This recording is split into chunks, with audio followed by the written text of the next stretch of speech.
Welcome back to The Other Side of Change, only on the Black Star Network. My name is Jamera Burley, and I'm here as always with my amazing co-host, Bria Baker. Today, we're digging into a timely and yet terrifying question. What happens to Black history, truth, and justice in the age of rising fascism? Yeah, this Black History Month, I feel like this is the conversation that we're all thinking about. It's looming over us. It's the elephant in the room. From school board meetings to Supreme Court decisions, we are witnessing a very coordinated attempt to erase, distort, and criminalize the very truths that have defined our struggle for justice. So anti-Blackness is evolving. It's not disappearing. It's being weaponized in every industry, from education to law enforcement, to the suppression of our stories and the silencing of our power. Yeah, that's why it's a little annoying whenever I hear or read someone say, this is not my America. This has always been the America that Black people have known, whether it's the banning of the AP African American Studies, restricting books in libraries, or criminalizing protests. The question becomes, what is fascism endgame, right? And how do Black lives or Black people continue to resist? Because it has always started with Black people and it's going to end with Black people. And we know this all too well. But first, let's jump into the headlines. Let's dig into them. So we just had the Grammys recently, a lot of history being made, quite a few people using their platforms to talk about this moment with ICE and immigration.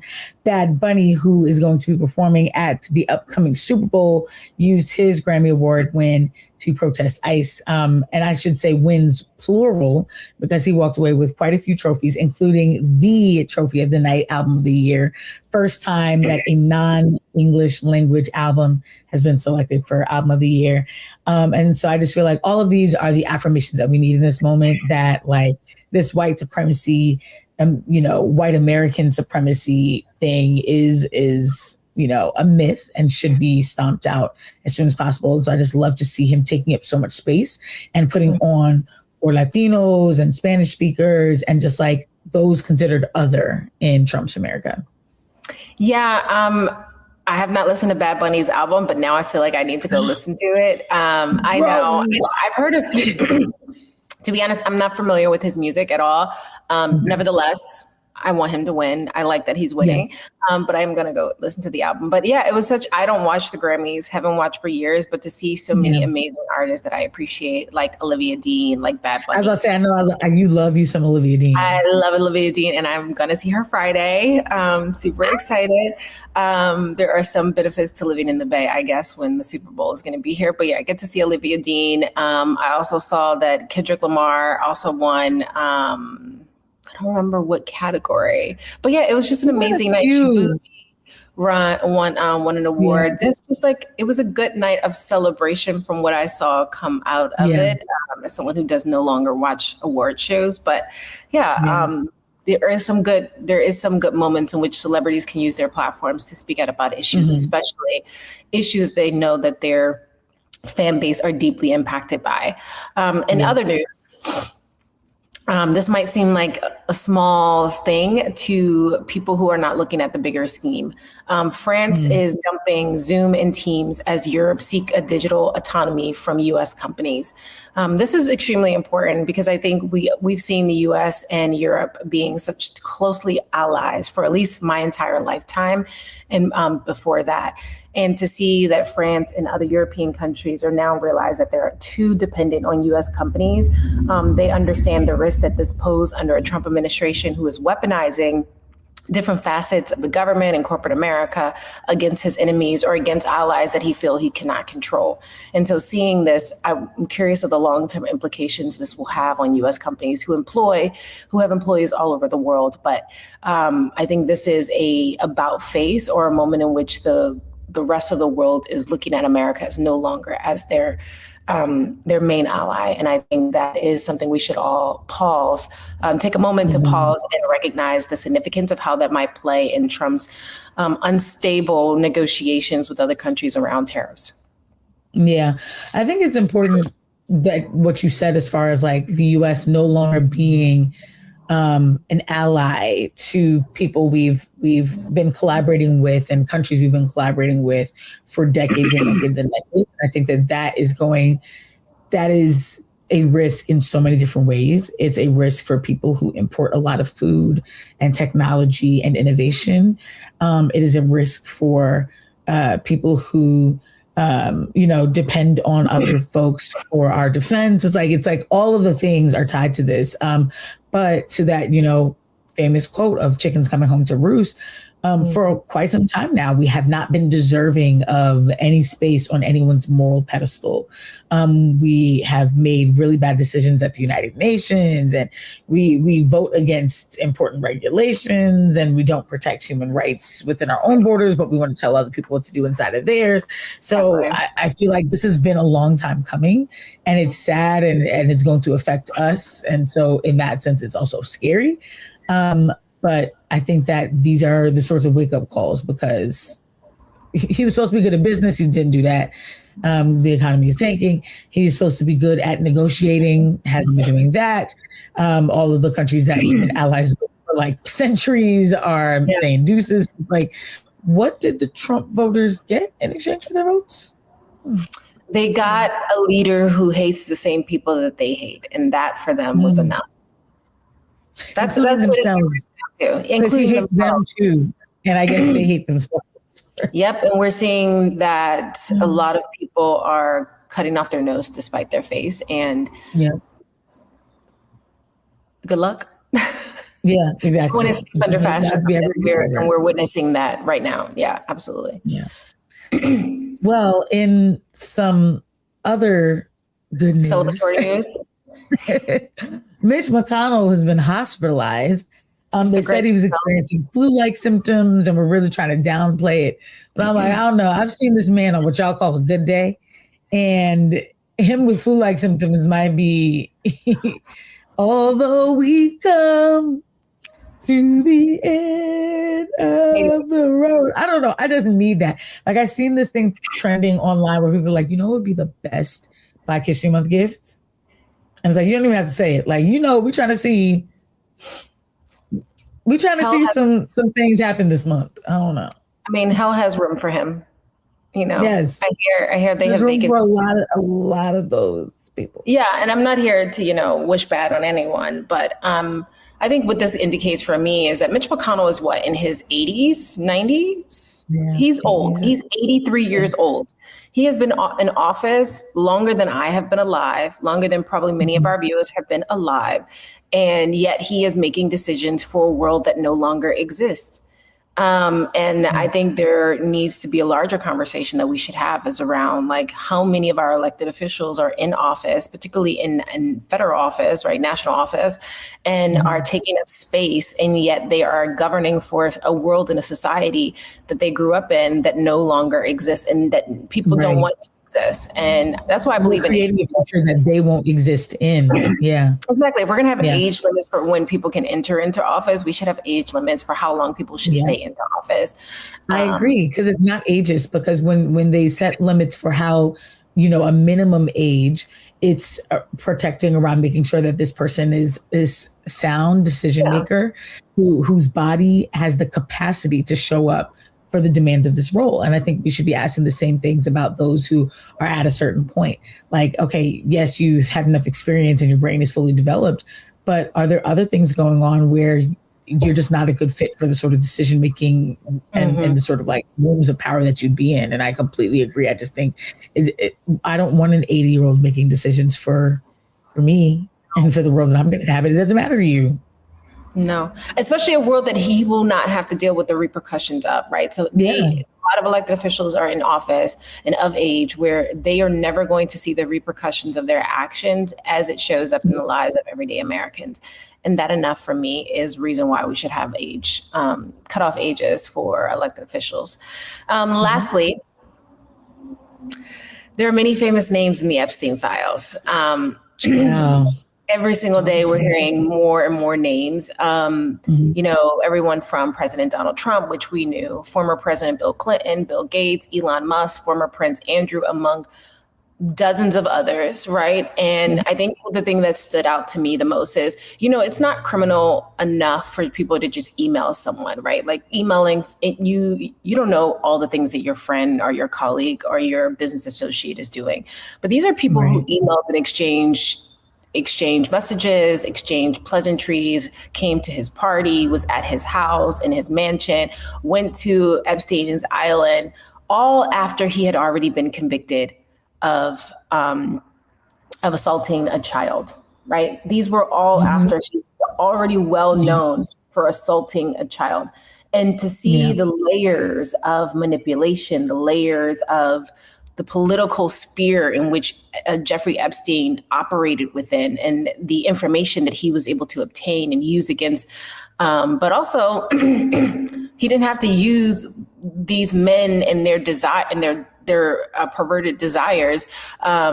Like, he didn't have to create that, right? That's who they were. And he was able to tap into that for a host of different reasons, whether social or political power and capital. And the influence that he was able to garner on an international global scale, and using that influence to push a lot of bad propaganda and messaging.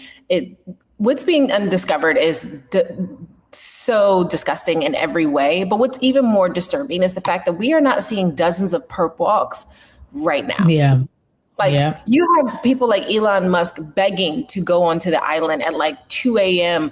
on Christmas Eve or Christmas morning. He was emailing Epstein like a little weasel and such a loser, right? Begging to go to the island. And all of these very powerful people, and yet no one is being held accountable. And these are, and this is not even all the files. Like, we still haven't seen everything, but what we are seeing is absolutely disturbing. And it's so ironic that even in America, that you can have all these powerful men be known sex offenders. And yet the only person who's currently in jail is a woman, an evil woman, but a woman nevertheless. She is the only one being held accountable. And yet none of these men feet are being held to the fire or facing any sort of criminal charges as of yet. It's definitely not going to happen under a Trump administration. That tea. How about that? Yeah, you said it all. I mean, 100%. And I think the frustrating thing is like seeing Democrats' names and then that being used as a gotcha. Like, your guy's in there too. Like, first of all, wasn't my guy. Second of all, even if he was, if I was the biggest Bill Clinton fan, go get him.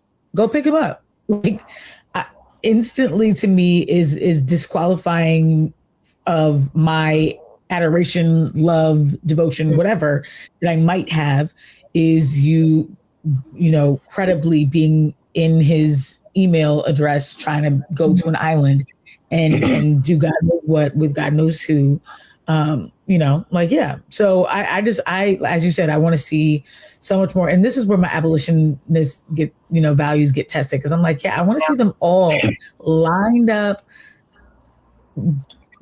dragged into the tunnel underneath the jail, because just hearing the sorts of things that would have happened there, it's just really disgusting. So I want them all there.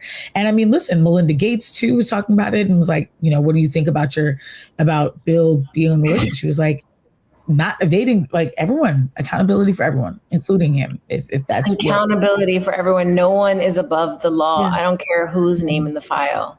Wrap it up, lock them up. Like, I have no affiliation. I have no loyalty to anyone who's abusing children. And so we'll see, right? I don't want us to get to a point where files are being released and this is just feeling like a normal banter of like, oh, look who's in there. But then like nothing happens. Like, you know who's not like, this is not in the files? Barack Obama. As of now, right? But he is not in the files. He has not been listed in the files. I think that's the first name that they control finded for. You know, they would love to implicate him in something like this. So I think if he was in there, we would have known by now. You know who's also not in the files? Trans people are not in the files. Nope, not one. Not a trans in sight. And also, you know, this might be a prime example that racism worked in our favor. I haven't seen any Black victims come forward from being on Epstein Island.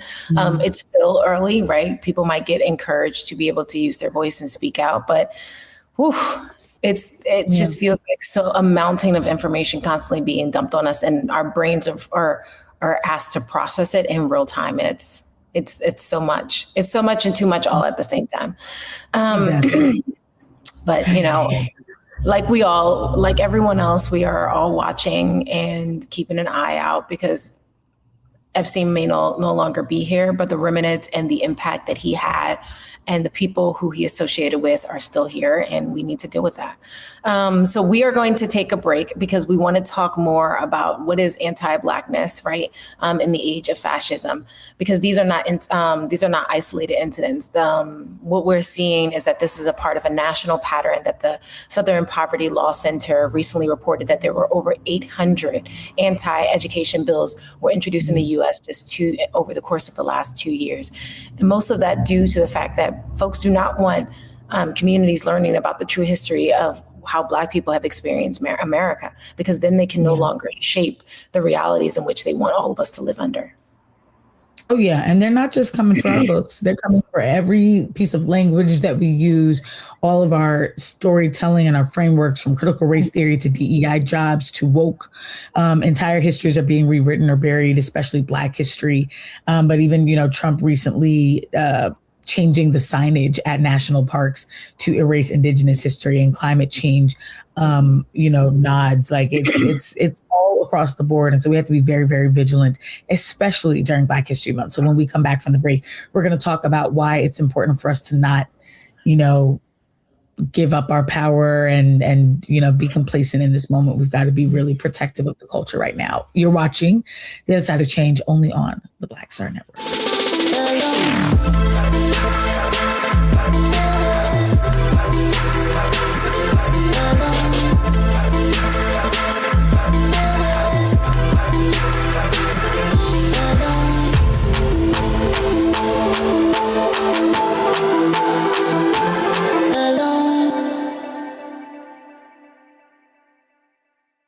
I'm Brittany Noble, Midwest-born, HBCU educated with experience in newsrooms across the country. Well, I've teamed up with Roland Martin to bring to you The Breakdown. This isn't just news. It's our stories, our voice, our community. Join me for The Breakdown, Monday through Friday at midday, only on the Black Star Network.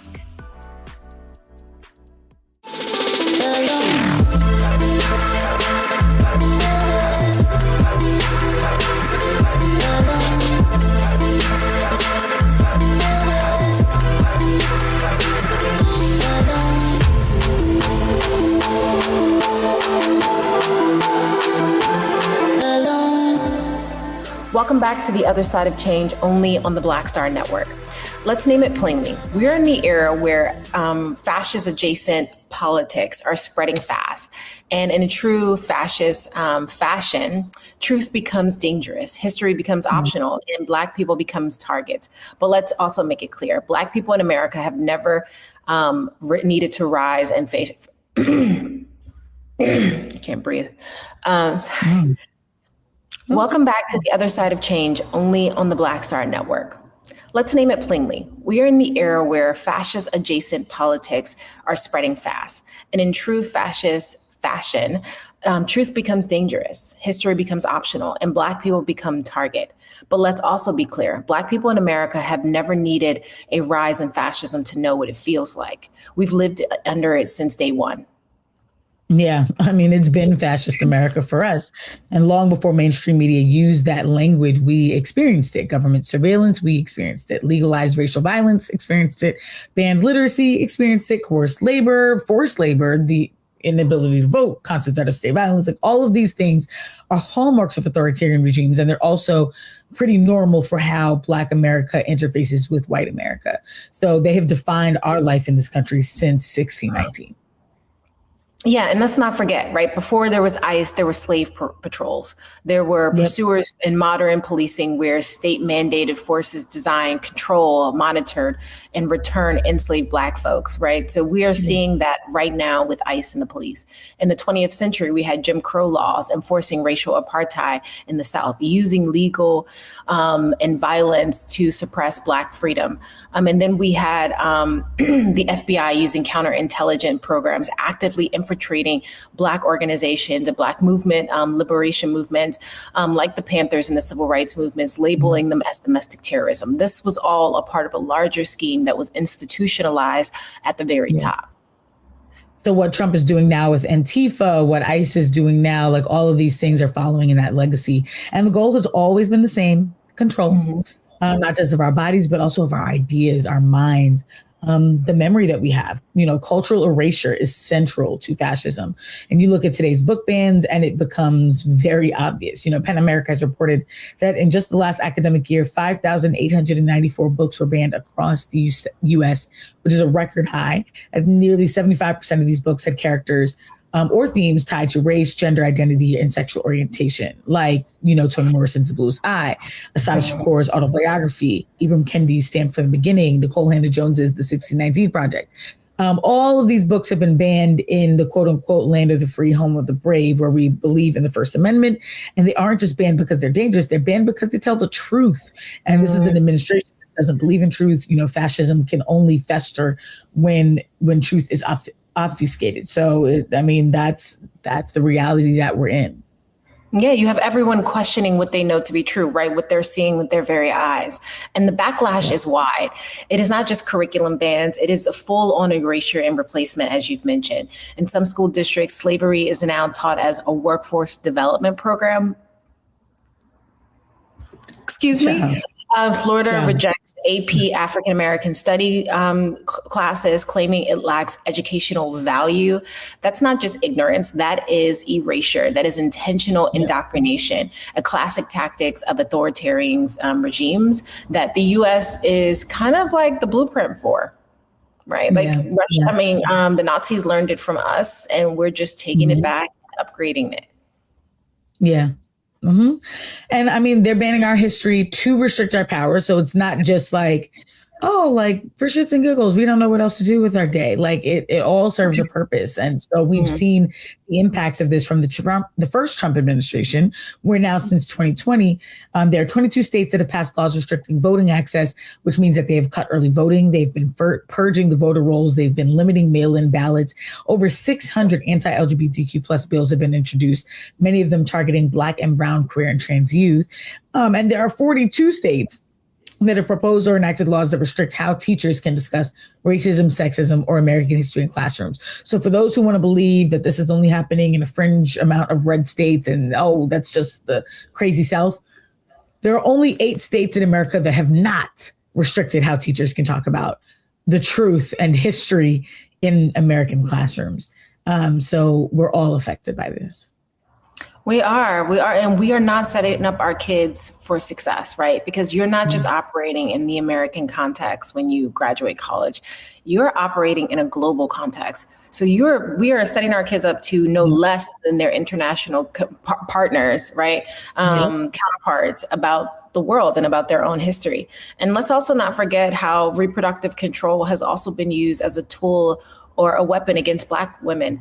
Black women are already 3.5 times more likely to die in childbirth than their white counterparts. But instead of investing in maternal care, states like Texas and Alabama have banned abortion access while slashing healthcare budgets. That's not about morality. It is about power over our bodies and our ability to live. And this is, it's a heavy conversation, but this is what we're up against. Not just this Black History Month, but every day of the year, every month of the year. But during Black History Month is where we get to really sit in what that means for us. All Black History Month, we talk about people like Rosa Parks and Dr. King and Malcolm X and Frederick Douglass and Harriet Tubman and Ida B. Wells and all these people were not like in real time. They were not superheroes. They didn't have any extra powers. They had even less resources than we did. And they were up against very similar patterns of silencing dissent, of criminalizing protest, of rewriting history, of defunding truth, surveilling leaders and dismantling mechanisms that build collective power. So what we're experiencing in, everywhere from Ferguson and Minneapolis to Florida classrooms is that this country punishes Black people for knowing, telling, and acting on the truth, which is something that our ancestors know all too well. And so this Black History Month, it's very important that we really remember that the fights that they fought were not theoretical. They were not, I want to be a history maker one day. They were like us, living through really rough times and decided that they were going to do something about it. And we have to ask ourselves what we're going to do. Yeah, I mean, and to quote one of my favorite authors, Bell Hooks, the first act of violence that patriarchy demands of males is not violence towards women. Instead, patriarchy demands of all males that they engage in act of psycho self-mutilation, that they kill off the emotional parts of themselves. The same we can be said for radicalized fascism. It asks that we all, as a country, mutilate our memory, that we kill the parts of ourselves that when we know better, despite knowing better, despite seeing what's in front of us. Right. We saw that with the recent killing in Minneapolis, where there were multiple angles of this white man being killed by ICE officers. And yet the head of Kristi Noem, she's the head of. Oh, yeah. She's like Homeland Security. Homeland Security, yes. She still had the nerve to get on in front of the pulpit, right, in front of the press and lie to our faces about what we saw. And that is only going to escalate even more, despite people having cameras, because with the rise of AI, they can create any narrative that they want and confuse enough people where we are so caught up in the discourse versus facing the reality of what we see in front of us and the history that we know to be true. Yeah. I want to say that part. I mean, but we know better. When you know better, you do better. That's why they fear us, because we pass down our histories. We pass it down in books, in music, in theater, in dance, in what we say on social media and what we say in our group chats. We have to continue to do that. Because it's not just about remembering, it's about resisting. What we remember, we teach. What we remember, we organize around. What we remember, we show up for. And it's how we survive. And so we just have to make sure that this Black History Month in particular, we use every tool at our disposal to have the conversations that need to be had, to pass on the truths and the histories that they don't want us to be talking about, and to be like kind of recommitting ourselves to the struggle, because we don't just inherit what happened during the civil rights movement and, just lounge in it. Like, we have to continue that work. We have to continue picking up the baton. Absolutely. And that's the real threat to fascism, right? People's inability or refusal to forget, but even more, their refusal to comply in advance. People are fighting back every single day. So don't feel like you're alone. So with that being said, we're going to take a quick break, and we have an interview coming back with a long-term activist in the movement. You are watching The Other Side of Change only on the Black Star Network.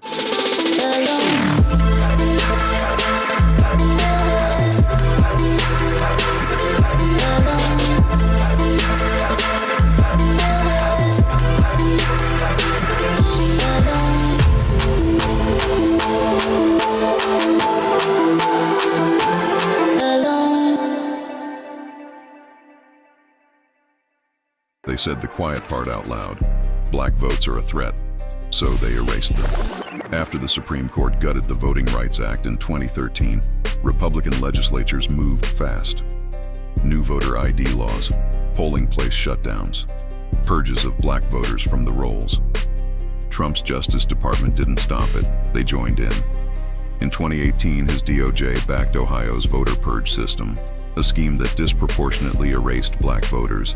Their goal, erase Black votes and political power. Yeah, that happened. These are the kinds of stories that we cover every day on Roland Martin Unfiltered. Subscribe on YouTube and download the Black Star Network app. Support fact-based independent journalism that centers African Americans and the issues that matter to our community.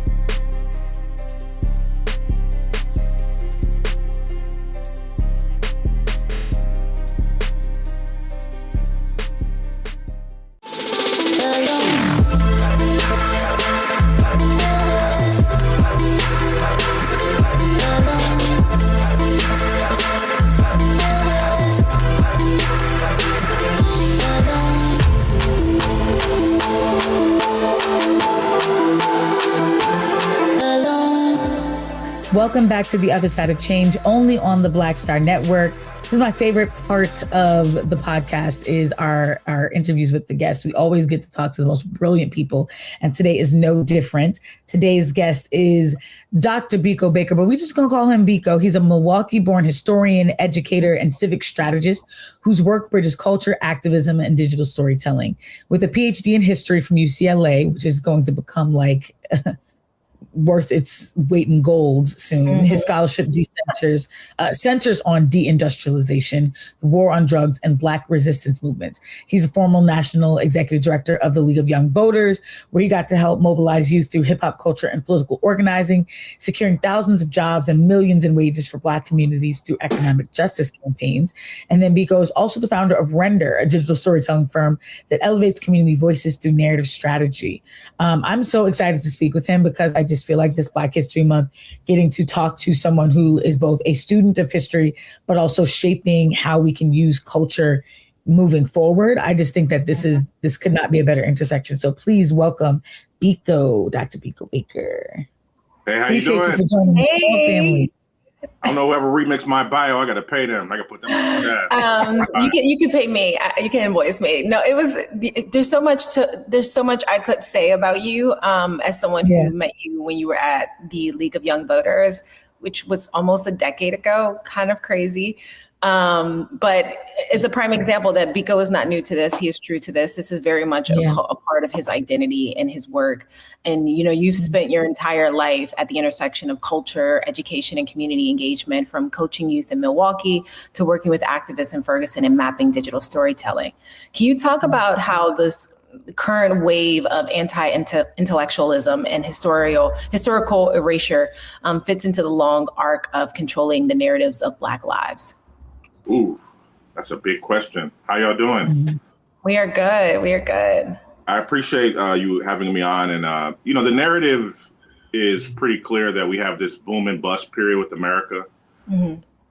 The more African Americans and Black people make advances, the more white people and the state wants to push back. And so I use this sort of like metaphor of the zero-sum loop. Mm-hmm. Like America thinks that there's a zero-sum game that's always being played, and as soon as the Black people get rights or advances, for some reason the system pushes back on us every single time. Mm-hmm. And that's what we are. Yeah, it's like, God forbid we all can win, right? We can all eat, we can all celebrate, we can all be uplifted. It doesn't have to be if I get it, you can have it too. But that's how America wins, making us believe that there's this scarcity of resources when really it's all being hoarded by the rich people. Which is, it's crazy because the myth of capitalism both depends on us believing in abundance and us believing in scarcity. This idea that there's so much out there that you can hoard it all, but there's not enough out there for you to hoard it all and someone else to get it. And it's like, well, yeah, but there's enough out there for me to live a really great life and not hoard it all. But alas, and that's like black people's relationship with America. Well, Biko, you've worked within like so many of these industries, from academia, civic tech, newsroom culture, hip hop writing, grassroots organizing. What do you see as the real threat in like a moment like this, where schools, libraries, and communities are, having access to certain books and lessons and teachings restricted? Like, what is the real risk here? Yeah, I think that the real threat for me is that Black people forget that they are the moral voice and authority of America and thus the world. And it's so easy once you start stripping the history and make people think that their history is lame or that it's sort of fake or sort of mundane. It's easy for you to forget the past. And so when I was growing up, being the young person that was reading books and paying attention to society, that was the cool thing for Black men to do. That's what we looked up to. And now we live in a society right now where, as you said earlier, like we have this anti-intellectualism, like being smart or going to school is like not cool. And I think there's not only do we weaken our ability to understand America, but we weaken our ability to understand ourselves. And there's so many young people that are still at the forefront of the fight, but a lot of people have given up on it because they don't think it's cool. Yeah, I mean, we all remember that, right? Being young and being smart or being able to do something different in the classroom made you a target. Mm-hmm. And I think we as a society, particularly in the Black community, moved away from that and got excited to see folks graduate college and get good jobs and to elevate the community, and to watch us almost like retract back to that same ideology. Right. That be the narrative, right? Letting that be the focal point. And we're seeing that in our music. Our music is it feels like a brain dump and so I don't know how to explain it. I just feel like I'm losing brain cells every time I listen to a lot of these new artists. Some are better than others, but the way in which we have stepped away from kind of like music that made us think and feel and do and act to stuff that just makes us kind of want to bang our heads against the wall is really frustrating. But that's also just like a loss of craft and like taking pride in what you do. And I will say that's something that I was just talking to someone about regarding AI. There's so many people who use ChatGPT for everything now. You know, I think like there was a time where it was like, okay, maybe you use it to help set up like a workout plan or something. Now it's like it's drafting emails for you. It's writing papers for you. It's like, you know, taking notes on giving you synopses of a book instead of you actually reading the book. And so I was saying, you know, I really feel like such a like auntie when I talk about this, but I am so against AI. And it's not just because I'm a writer who's worried about the impacts of AI on my field. It's also because I just feel like we've gotten to a place where taking the shortcut is expected, and we lose so much when like, I remember like working on something and like the joy that comes with like getting it finally, because you had to practice and get it, and skipping that whole step and going straight to, I don't need to learn how to play piano. I'm going to tell AI, play something that sounds like da, da, da, da, da, and then it does it. And then like, I don't have to ever learn the chords myself. I don't ever get, but then like, I never get what comes with struggle. And I think, you know, to bring it back to Black History Month too, and like what we're talking about here, I think that's something that I see where in this day where, as you said, Biko, like it's not cool to care about these things, to watch these things, to know these things, to go past like the TikTok video about it, the Instagram carousel, the quick YouTube video. Like, it's not cool to like read the long book or whatever. And I'm like, y'all put the Black Panthers on a pedestal. Y'all wouldn't have made it past week 1 with them. They were telling you to read before they ever gave you a gun. They were telling you to read before you ever got to be a part of a program. So it just feels ahistorical to not be invested in the practices that your heroes were, you know? Yeah, that's such a great point about the Panthers, because they were a street and as real as they come. You cannot ever get away from the fact that those young brothers and sisters were connected and rooted. And I like the word that you brought up, Bria, craft. You know, I think that that's something that we're losing today. And, you know, crafts people are ones who are learned and continue to learn as they go across their career. Right now, it's instant microwave stuff. And so I always tell young people when you know, I'm sounding old.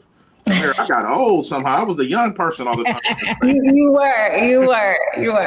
But I always tell people like, hey, man, there's a difference between smarts and wisdom. And so Gen Zs particularly are super smart, can get through knowledge excellently faster than any generation ever. But the reality of it is like the wisdom that comes with being in practice or pedagogy is something that I think a lot of us have skipped. And I think there's place for AI, there's place for these tools. But if you really want to be dope, and I think at the end of it, people still want to be dope. They don't want just clout. To be dope, you have to practice. And so I still go to the recording studios. I was in the studio on Sunday with one of our hottest R&B art acts in our city. She's 26 years old, rapper who's like 31. And I was vibing with them and I was telling some stuff. And they're like, we like when you come to the studio because you give us some information. And so I think it's important for Gen Xers, boomers, older millennials, not to give up, but still be there coaching and practicing with young people. And it's difficult because they want to kick you out of the room a lot, but so did I. So that's karma coming back. It is karma coming back. And I agree with you, right? Like, we should not write these young people off. They are products of the world that we allowed to be created around them. They didn't create themselves. And I think there's a lot of spaces where they are interested in learning, but not in a condescending way. And it's our job to show up in a way that feels supportive, without trying to like dominate or overtalk them. Because I've seen it firsthand. Like, young people are hungry for real information and real knowledge, but they don't have a lot of good spaces or places to go to get that knowledge where they're not going to feel ashamed for not knowing. That takes me back to thinking about like this digital platform, and really throughout your career, you've used digital spaces as a way to garner and activate people. But in regards to this digital platform that you've created around storytelling infrastructure to really elevate the voices that traditionally do not get center stage, how can we think of storytelling in this moment and technology to push back against the forces that are trying to rewrite history and suppress the knowledge of our ancestors that we know to be true? Yeah, that's such a good question. And that question has evolved as I've gotten older and understand tech more. Mm-hmm. We're trapped. We're absolutely trapped. AWS, Amazon controls so many of the services that we use to get online. Mm-hmm. Facebook or X or Instagram, most likely we're using an Amazon web service. And at any given time, they can control your stuff. So we had this platform that we built that was on SMS text. And the goal of it was to get around social media so that this algorithm can control our messaging. But then they put rules in place. The FCC changes the laws. And then all of a sudden it becomes super expensive for you to text out to all your people at once. And then they give fines. And then all of a sudden my platform that's working with poor people of color is shut down because we were messaging people how to get connected to their local church. And the reality of it is if we're going to rely solely on, messaging or SMS or social media, we are in trouble. And even if we're building our own platforms, a lot of times we can be in trouble. So we have to think about ways, the old school ways, the analog ways to stay connected. When I was coming up in hip hop, one of the right ways I was able to get through is because I was good at guerrilla marketing. I would make sure that you saw any poster, it'd be everywhere. Mm-hmm. I think we have to start bringing some of that old school stuff back because there's too much power and control. Jameer, I saw that you just got off TikTok. Like how do we, when every 6 months they change the algorithm to slow us down, how do we even fight? And weren't you banned on TikTok just a few months ago? I was banned on TikTok like 8 months ago. It took me 2 months to get it back. My account was stolen at one point, which is why I'm actually been subscribing to like local newspapers more often. For that reason, like I think we need to go back to investing in local newspapers and local blogs run by people that we know and trust.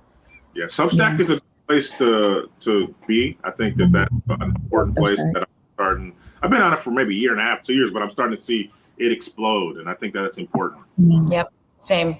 I agree. I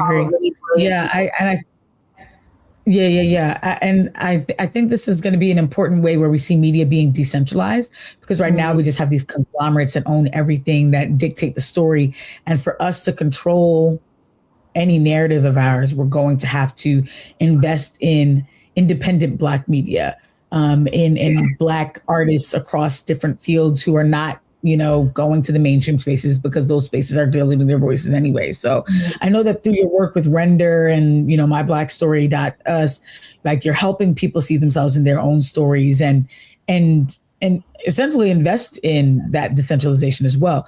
How does that help communities resist this age of censorship and maintain truth in political moments where ignorance is like normalized? Ooh. Again, this is a question I have to think about the future. Because in the past, I would say, man, you can't shut me down. I'm everywhere. Like you can try to sensitize me, censor me. You can try to black ban me or ban me or shadow ban me. But the reality of it is it's becoming easier and easier to do that. And so I think the relationship I have with my community is organic. It's authentic. People know me outside of the internet space. They know me from sports spaces. They know me from music spaces. They know me from showing up to protests. They know me from the classroom. And so as long as we have these multiple channels at place, I think we have the ability to rise up. But I see so many influencers and creators relying on one space, or they blow up on Instagram and they stay focused there. And I just think that we have to get back to building campfires in our community that people can touch without a screen in our face, or they can feel the heat without the screen in their face. And so whatever I did 10 years ago, 5 years ago, is sort of irrelevant. I've seen movements started and won on Twitter, and we can never do that again. And so we have to reinvent, we have to reimagine, and then we have to encourage people to be brave, because the thing is, speaking up 5 years ago was different than it is now. And it's so much more dangerous now. And so we have to inspire and imagine people to be brave and the consequences will come. But hey, it could be worse, and that's where I think that we're headed. The worst part if we don't fight back.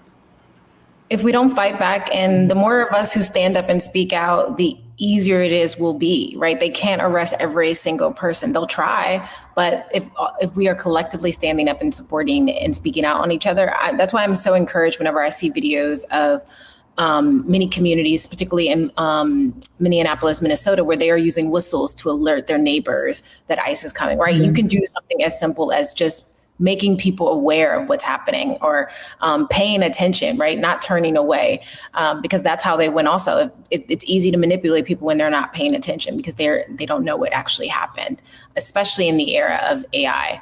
I'm curious, Biko, when you talk to young people and engage with young people, do they feel discouraged in this moment? Do they feel like that they can fight back despite the narratives that is being rewritten about their history?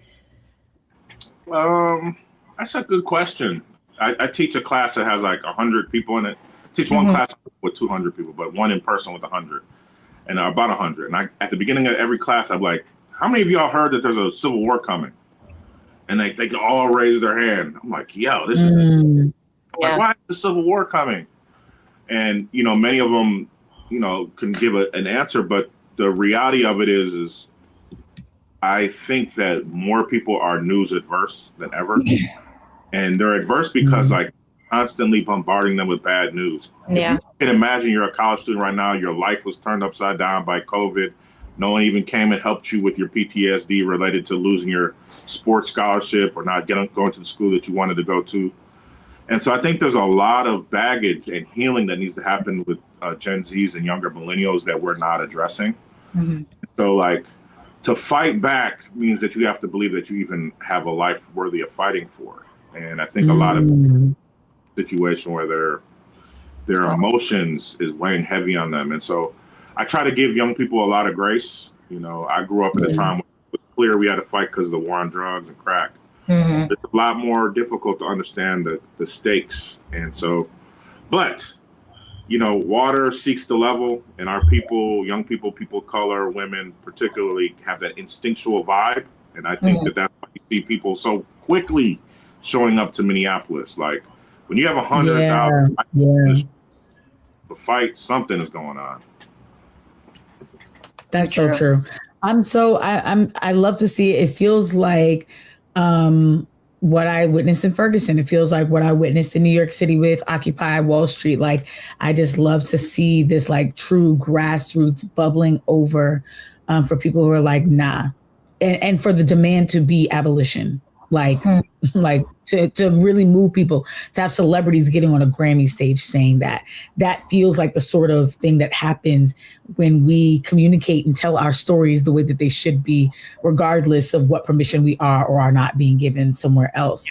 Because there's no way that the establishment signs off on that sort of message being so widespread right now. I mean, folks in Minneapolis are burning fires to stay outside longer and stay warm.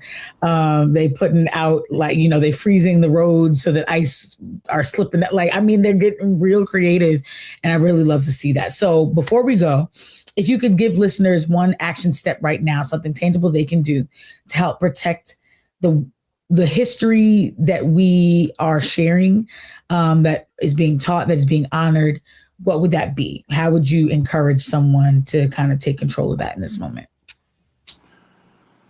Yeah, I think the most important thing we can do is find elders and big homies and mentors and go chat with them.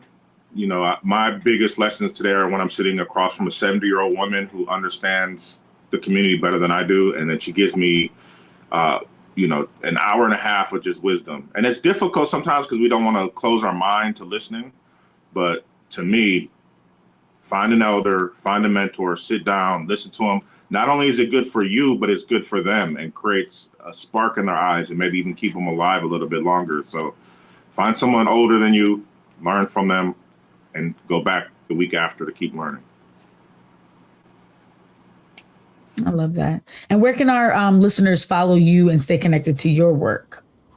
Ooh, I gotta be careful because I don't want some people seeing certain stuff. But you can find me. I actually just get part of this new radio station or this an elder sold our station to a white media company called Civic Media. And so I'm running the Milwaukee Courier and WNOV locally in our city. So check it out. We're going to have all types of national products because Milwaukee's on the map. So check us out. 860 WNOV and the Milwaukee Courier. Nice. Thank you so much for joining us, and enjoy the rest of your day. We're going to take a quick break and remind our audience that you are watching The Other Side of Change only on the Black Star Network.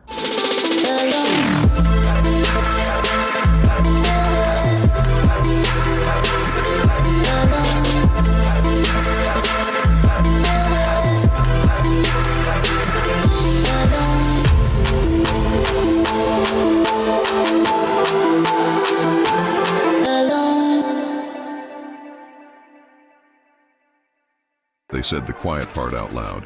Black votes are a threat, so they erased them. After the Supreme Court gutted the Voting Rights Act in 2013, Republican legislatures moved fast. New voter ID laws, polling place shutdowns, purges of black voters from the rolls. Trump's Justice Department didn't stop it, they joined in. In 2018, his DOJ backed Ohio's voter purge system, a scheme that disproportionately erased black voters. Their goal, erase black votes and political power. Yeah, that happened. These are the kinds of stories that we cover every day on Roland Martin Unfiltered. Subscribe on YouTube and download the Black Star Network app. Support fact-based independent journalism that centers African Americans and the issues that matter to our community.